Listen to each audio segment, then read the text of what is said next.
आप अपने आप को फिट रखने के लिए जिम में जाते हैं, ग्राउंड में जाते हैं, वहाँ पर रनिंग करते हैं, पुशअप्स करते हैं, बॉडी वेट स्क्वाट्स करते हैं, पुलअप्स करते हैं। लेकिन क्या आपको मस्कुलर एंड्योरेंस का पता है कि मस्कुलर एंड्योरेंस क्या होती है और आपकी बॉडी का जो मस्कुलर एंड्योरेंस है, उसका लेवल क्या है? नमस्कार दोस्तों, माइक्रो फिटनेस में आप सभी का स्वागत है और आज के इस वीडियो में हम जानेंगे फिटनेस के दूसरे कंपोनेंट के बारे में जिसका नाम है मस्कुलर एंड्योरेंस। कि मस्कुलर एंड्योरेंस क्या होता है और हम अपनी बॉडी का जो मस्कुलर एंड्योरेंस है वो कैसे जान सकते हैं। तो चलिए साइंस के अकॉर्डिंग जानते हैं कि मस्कुलर एंड्योरेंस किसे कहते हैं। हमारी बॉडी की जो मसल्स ग्रुप है या कोई मसल्स की ऐसी क्षमता, ऐसी कैपेसिटी जो देर तक किसी भी एक्टिविटी को कर सके बिना थके हुए, उसे ही हम मस्कुलर एंड्योरेंस कहते हैं। या इसे आप ऐसे भी कह सकते हैं कि हमारी बॉडी की जो मसल्स ग्रुप है या मसल्स की ऐसी कैपेसिटी जो रिपीटेटिव मूवमेंट को देर तक कर सके बिना थके हुए, उसे ही मस्कुलर एंड्योरेंस कहते हैं। रिसर्च के अनुसार जिसकी मस्कुलर एंड्योरेंस ज़्यादा होती है उसकी जो डेली की एक्टिविटी होती है वो बेहतर होती है और अगर वो स्पोर्ट्समैन है तो वो अपने स्पोर्ट्स में एक बेहतर परफॉर्म कर पाता है। सो आई होप कि आपको मस्कुलर एंड्योरेंस का मतलब समझ में आ गया होगा और अब हम जानेंगे कि हम अपनी बॉडी का मस्कुलर एंड्योरेंस कैसे जान सकते हैं। तो देखिए, टॉप के जो फिटनेस इंस्टीट्यूट हैं जो ऑल ओवर वर्ल्ड में फिटनेस को प्रमोट करते हैं, उस पर रिसर्च करते हैं, उन्होंने बताया कि 3 बेसिक एक्सरसाइज से हम अपनी बॉडी का मस्कुलर एंड्योरेंस जान सकते हैं। जिसमें पहला है पुशअप्स, जिससे हम अपनी अपर बॉडी की मस्कुलर एंड्योरेंस को जान सकते हैं। वहीं दूसरा है कर्ल अप यानी क्रंचेस, जिससे हम अपनी पेट की मस्कुलर एंड्योरेंस को जान सकते हैं। और तीसरा है बॉडी वेट स्क्वाट, जिससे हम अपनी लोअर बॉडी की मस्कुलर एंड्योरेंस को जान सकते हैं।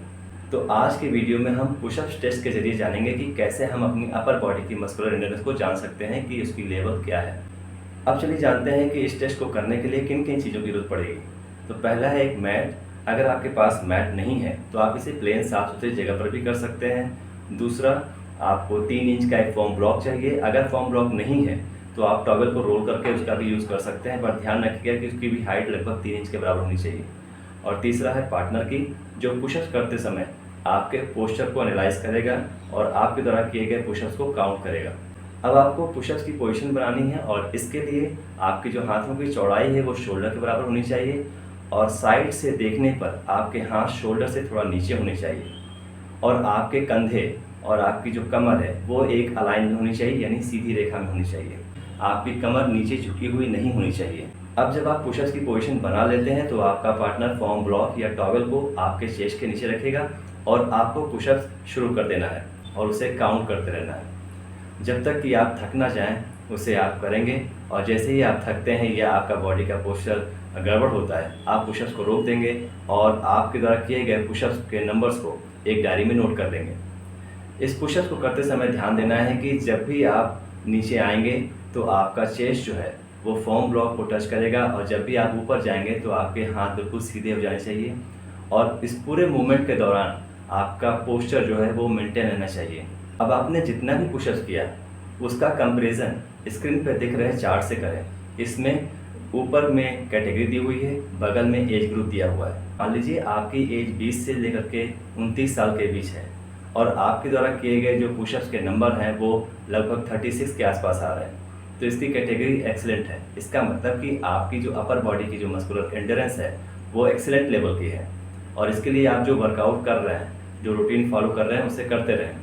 वहीं पर आपके द्वारा किए गए पुशअप्स के नंबर अगर 16 से भी कम आ रहे हैं, जिसमें कैटेगरी में नीड इम्प्रूवमेंट लिखा हुआ है, तो इसका मतलब कि आपको अपने मस्कुलर एंड्योरेंस पर काम करने की ज़रूरत है और इसके लिए आप अपने वर्कआउट रूटीन में चेंजेस करिए और अगर आप नहीं कर रहे हैं कोई भी वर्कआउट तो वर्कआउट रूटीन को फॉलो करना शुरू करिए। और ये chart Canadian society for exercise physiology द्वारा प्रोवाइडेड चार्ट का एक मॉडिफाई वर्जन है और इसका जो पर्पस है वो आपको एजुकेट करना है।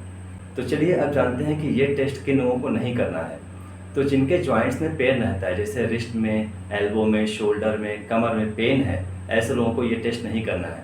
और ये टेस्ट उन लोगों को भी नहीं करना है जिनका BMI 30 से ऊपर है या वो लोग जो पोस्चर को मेंटेन नहीं कर पाते हैं, ऐसे लोगों को ये टेस्ट नहीं करना है। उम्मीद करता हूँ कि आज आपको मस्कुलर एंड्योरेंस क्या है और हम अपनी अपर बॉडी का मस्कुलर एंड्योरेंस किस टेस्ट के जरिए जान सकते हैं, समझ में आ गया होगा। मिलते हैं नेक्स्ट वीडियो में जिसमें हम जानेंगे कि कर्ल अप टेस्ट यानी कि क्रंचेस टेस्ट के जरिए कैसे हम अपनी पेट की मस्कुलर एंड्योरेंस को जान सकते हैं। तब तक के लिए be natural and stay healthy.